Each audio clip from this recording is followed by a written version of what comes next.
Revue de tweets, hommage au cinéma d'horreur italien des 70s, le film de Yann Gonzalez met en scène la chanteuse comédienne dans la peau d'une productrice de porno gay et déchaîne les sarcasmes, comparé à un mauvais clip de Mylène Farmer.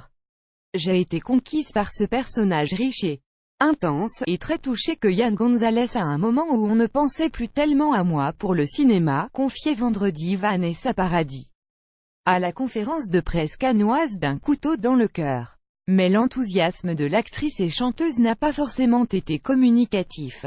Si certains cinéphiles, ayant vu le dernier film français en lice pour la Palme d'Or ont été sensibles à son charme baroque, d'autres sont prêts à lui remettre le trophée du nanar du Festival de Cannes 2018. Lire aussi, notre dossier complet sur la 71e édition du Festival de Cannes pour Nathalie Simon, critique au service culture du Figaro, le drame et le coup de trop, étrangement présenté en fin de festival.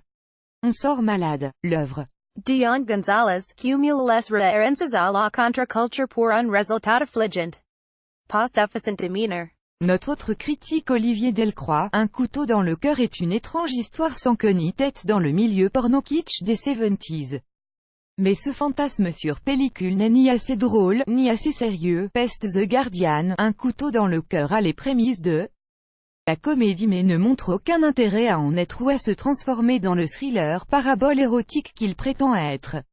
Le critique du quotidien britannique estime avoir été et écroué durant les 100 minutes du film, où Vanessa Paradis joue une productrice porno gay dont les acteurs sont pris pour cible par un tueur en série, dans cet hommage au cinéma d'horreur italien des giallo.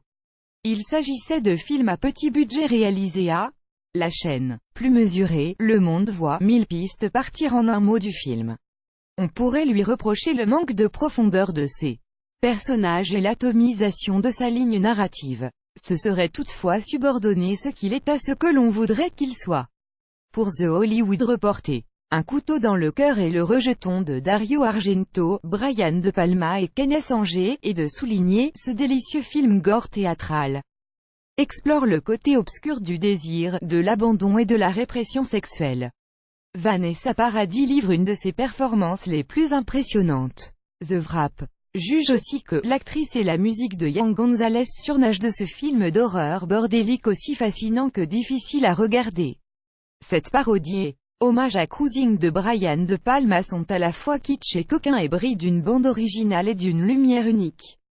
Tous les ingrédients sont réunis pour un film culte, estime Verraiotti, aussi noueux qu'il soit. Un couteau dans le cœur porte un regard drôle et affectueusement comique sur la recherche artistique qui se niche aussi dans les endroits les plus improbables. Sur Twitter, les festivaliers sont prompts à comparer ce navet de série Z à un mauvais clip de Mylène Farmer, ou à un exercice de style un peu creux.